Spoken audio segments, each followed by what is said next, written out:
అందరికీ నమస్తే. సంపాదించింది పోతే కూడా చెప్పుకోలేని దౌర్భాగ్య పరిస్థితి మనది. మనది అంటే మన దగ్గర ఉండే పొలిటీషియన్స్ది. ఎంత దౌర్భాగ్యం అంటే ఇంట్లో దొంగతనం జరిగితే మా ఇంట్లో ఇంత బంగారం పోయింది, ఇన్ని పైసలు పోయినాయి అని చెప్పే విషయంలో కూడా అబద్ధం ఆడేంత దౌర్భాగ్యం. డిప్యూటీ సీఎం బట్టి విక్రమార్క ఇంట్లో దొంగతనం జరిగిన విషయం మీకు అందరికీ తెలుసు.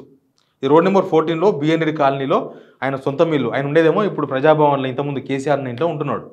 ఇక్కడ ఏంది అంటే ఆ వాచ్మెన్గా ఉండే ఒక బీహార్ పిల్లగాడు వాళ్ళ దోస్తును పిలిపించుకొని దొంగతనం చేసి రాత్రి ఊడ్చుకొని పోయిండు, బీహార్కు పోయిండు. బీహార్కు పోతా వెస్ట్ బెంగాల్లో పోలీసులకు పట్టుబడ్డాడు. సరే, ఇక్కడ ఈ దొంగతనం అంతా జరిగింది కదా.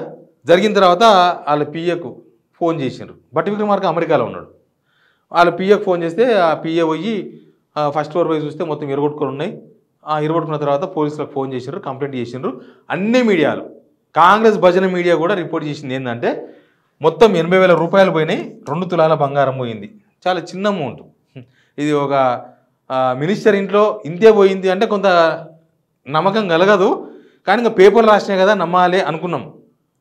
కానీ తీరా చూస్తే ఎక్కడైతే వెస్ట్ బెంగాల్లో వీళ్ళని పట్టుకున్నారో ఆ దొంగలను, ఆ వెస్ట్ బెంగాల్ పోలీసులు ఒక పంచనామా రిపోర్టు అక్కడ మీడియా రాసింది. తర్వాత అక్కడ ఏం జరిగిందో ఇక్కడ కూడా ఒక ప్రముఖ పేపర్ వార్త రాసింది. ఏం రాసిందంటే అక్కడ ఏమేమి పట్టుకున్నారు తెలుసా వాళ్ళు? దీన్ని చూసి మన పొలిటీషియన్స్ ఎంత మంచి వాళ్ళు. అసలు దొంగలు ఆ బీహార్ వాళ్ళు కాదు, మనోళ్ళే. ఎందుకంటే ఇక్కడ జనశత ఎక్స్ప్రెస్లో ప్రయాణికుల్లో 2 అనుమానాస్పదంగా ఉంటున్నా మరి పట్టుకున్నారంట.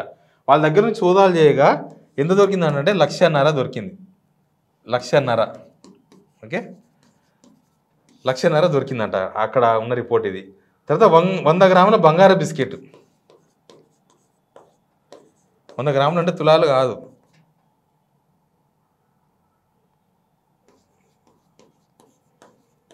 100 గ్రాముల బంగారం దొరికిందంట, బంగారు బిస్కెట్. తర్వాత పెద్ద మొత్తంలో ఆభరణాలు,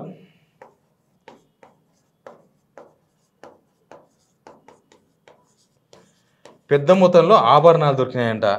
తర్వాత ఇంకేం దొరికినాయంట వాళ్ళకు? వెండి పాత్రలు దొరికినాయంట.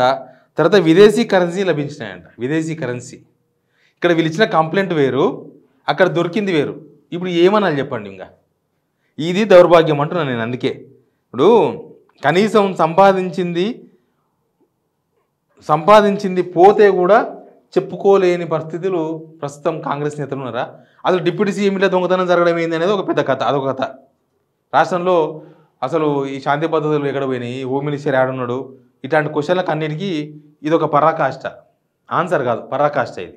ఈ పరాకాష్ట ఇట్లా ఉండగానే వీళ్ళు చేసిన కంప్లైంట్ చూస్తే నవ్వు వచ్చింది. వీళ్ళు పోయినా కూడా చెప్పుకోలేని పరిస్థితికి ఎందుకు పోయినారు? అవన్నీ దొంగతనంగా సంపాదించినాయా? లీగల్ కాదా? ఏం జరుగుతుంది అసలు దీనిలో? పెద్ద నిజంగా కూడా బట్టి విక్రమార్క ఆయన ఫైనాన్స్ మినిస్టర్ కదా, ఆయన మీద ఆల్రెడీ చాలా ఆరోపణలు వినిపిస్తున్నాయి. కాకపోతే అవన్నీ బీ ట్యాక్స్ అని వేసిండ్రు ఆల్రెడీ. బట్టి ట్యాక్స్ అన్నారు. బీ ట్యాక్స్ అంటే కాంట్రాక్టులు నిధులు విడుదల చేయాలంటే పర్సంటేజీలు తీసుకుంటున్నారు, డైరెక్ట్ వాళ్ళ ఫ్యామిలీ మెంబర్స్ ఇన్వాల్వ్ అవుతున్నారు అన్న ప్రచారం కూడా ఉంది. అది తప్పైతే ఆయన ఖండించాలి, ఎందుకంటే అది ప్రచారం మంచిది కాదు. ఒకవేళ కరెక్ట్ అయితే ఎవరేం చేయలేము, తప్పు అయితే ఖండించాలి.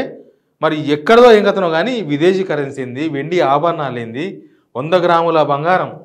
100 గ్రాముల బంగారం అంటే ఎన్ని తులాలు వస్తుంది? 10 తులాల బంగారం. మళ్ళీ వీళ్ళు చెప్పిందేమో ఇది జరిగింది కదా. అసలు ఏం జరుగుతుంది, ఏం మసాలా, అసలు రాష్ట్ర కాంగ్రెస్ నేతలు ఏం చేస్తున్నారు, ఎన్ని పైసలు సంపాదిస్తున్నారు? ఇప్పుడు ఇది ఒక సాగు.